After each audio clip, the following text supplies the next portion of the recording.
Hey, what's up guys? JB here with some Dota 2 fundamentals. This time around we're going to be focusing on the specific roles in Dota 2 and what they divide into. There are 5 main categories I'm going to focus on today. There are subcategories, but these are the fundamental, I think, most important roles that you would look at when picking your teams and counterpicking as well, and putting a good solid team together that will be successful. The roles that we're going to be looking at are the carry, the ganker, the support, and the pusher. In Dota 2, the carry is going to be the hero that, like its name says or implies, he will carry the entire team at the end of the fight, at the end of the game and late game. Early to mid game, he's usually not very strong. Sometimes it can be if they have certain skills that can help a little bit in team fights, but mainly they're going to be pretty much useless for about 20 to 30 minutes. They're just going to sit farming, get their farm, get their items, snag kills if they can, snag tower assets if they can. And the ultimate goal is to get them their items for the end of the game where they become a dominant factor. The strongest carries in the game are usually agility based carries, because agility, when you level that up, it offers plus damage as well as plus attack speed. So that increases your DPS. If you have just a strength or intel carry, you get only plus damage, so you don't get that extra bonus of having that attack speed. So that offers them the ability to be like extra good above the other two strength or intel roles. Carries should be protected early to mid game. They should also be given trump over all the last hits, including hero kills. If you can get your carry, or allow your carry to get a last hit on a hero and take the kill, he'll get extra experience, he'll get extra gold, and that will inevitably end up with you having a stronger carry at the end of the game. Some examples of some hard carries in the game are Morphling, Anti-Mage, Spectre, Faceless Void, Luna, and Phantom Assassin. Ganking heroes are heroes that typically have a skill throughout the entire game that is effective, and this skill could be a stun, a slow, or a nuke. They're much less item dependent than carries, but more so than supports and teamfight heroes. So if you want your ganking to be effective throughout the entire game and not kind of fizzle out, you're going to want to get sufficient farm. So you should be taking farm over supports and teamfight heroes, but always giving your farm to the carry in that situation. And the fundamental purpose of the ganker is to interrupt the successful play of the other team. If the other team is pushing and uninterrupted, they're going to take your towers. If the carries are farming uninterrupted, they're going to get all the items they need to dominate the game. So your job is to go interrupt that, get kills, reduce their experience, reduce their gold, and subsequently you take that experience and that gold for yourself, giving you an advantage that hopefully can snowball for you. And also typically, if you pull off a successful gank, and say it's a 2 vs 2 lane, and you're just laning, you come up a gank to 3 vs 2 and you take them both out, so there's 3 of you in the lane. Typically you're going to push the lane and try to take the tower. And these heroes are the ones that are a little more free during the game. They're not dead set in where they should or are supposed to be. Like a carry's going to stay in his lane. He wants to stay in his lane and farm. He just wants to sit there uninterrupted and get his farm. The support wants to support the carry and let him get the farm in any way he needs to do that. And you'll be running around, you'll be going from mid to top to bottom, ganking here and there, kind of playing off what's happening in the game. So you're one of the most free role types in the game. Some heroes that might be considered gankers would be Night Stalker, Queen of Pain, Lina, Zeus, and Lion. To play a support role, you have to be quite selfless. A lot of people, you've seen a lot of noob games with people who haven't been playing a lot, that they'll pick 4 carries in one game. Everyone's trying to steal all the last hits, everyone's trying to steal all the kills, all the tower pushing and all that. And that just does not work with this game. This is a very teamwork intensive game, and the support really has to be selfless. In a standard game, you'll usually see always one support, at least one support, but usually 2 that will kind of split the job between the 2. And what you'll be doing is supporting the carry, and you probably lane with the carry as well and babysit him, which means you will harass the enemy in the lane, you will give him all the last hits, you'll do pulling and stacking of the creep waves if you know how to do that.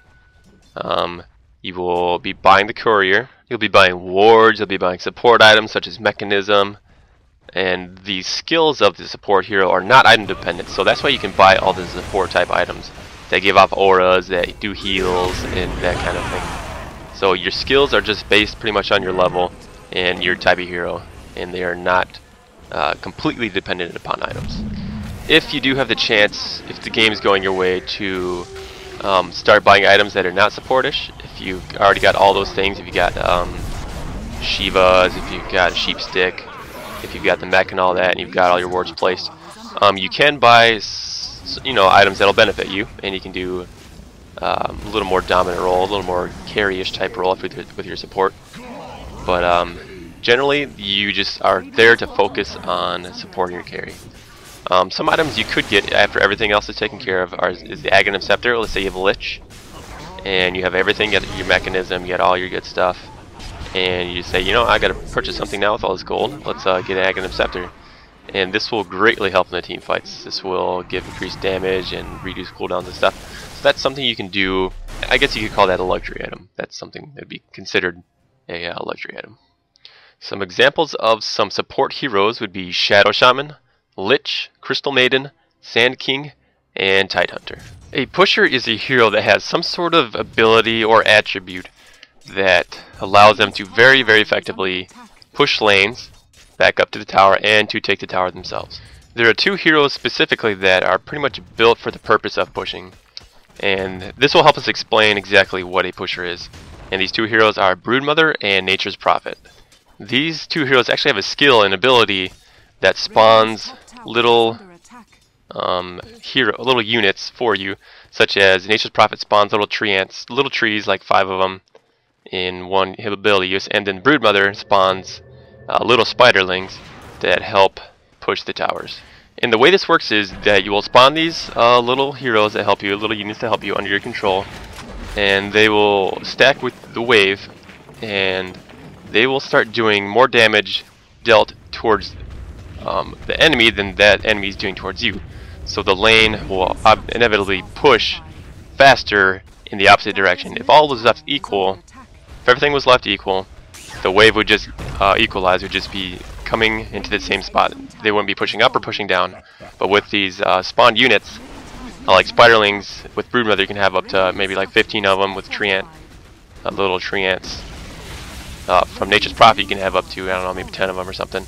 And this will push the wave much, much faster towards the tower. And also when you get to the tower itself, these units will surround the tower and take the damage while you sit there and attack the tower yourself, and also spawn more of these units under your control to effectively take the tower.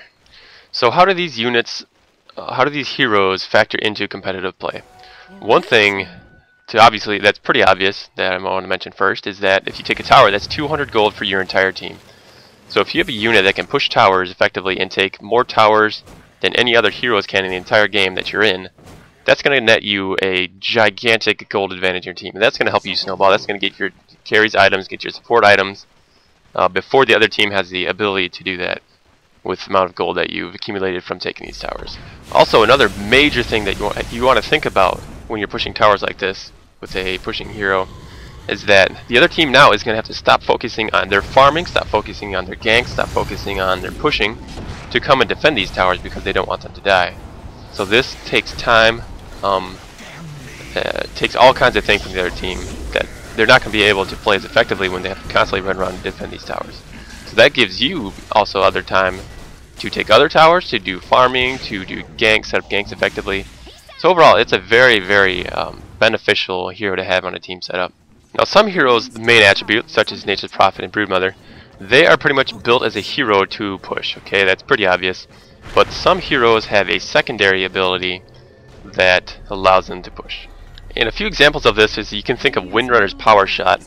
That is not specifically made to be a pushing mechanic, you know, it's made for a few reasons, you know, it's made to do damage, it's made to give vision, it's made to be a long range thing that you can do to shoot escaping heroes, but also, if you set it up right, you can push very effectively because you can hit, you know, up to 6-7 creeps at a time and lower their health pretty significantly. Another example of this is Leshrac with his skill Diabolic Edict. This is not specifically made to push, you know, it's made to be a damage output. He's an AoE hero, so his skills are based in AoE damage, and one of his skills is the Diabolic Edict, and that does damage in AoE.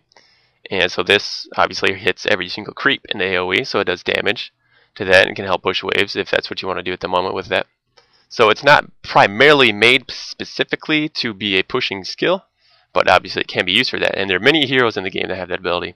So if you don't have a primary push on your team, it's always good to think of someone who can fill a gap that you need on the team, maybe for like a ganker or whatever, but also have a pushing utility there as well. This has been ALJB Gaming with some Dota 2 fundamentals. If you guys like the content, please subscribe, and we'll see you guys later.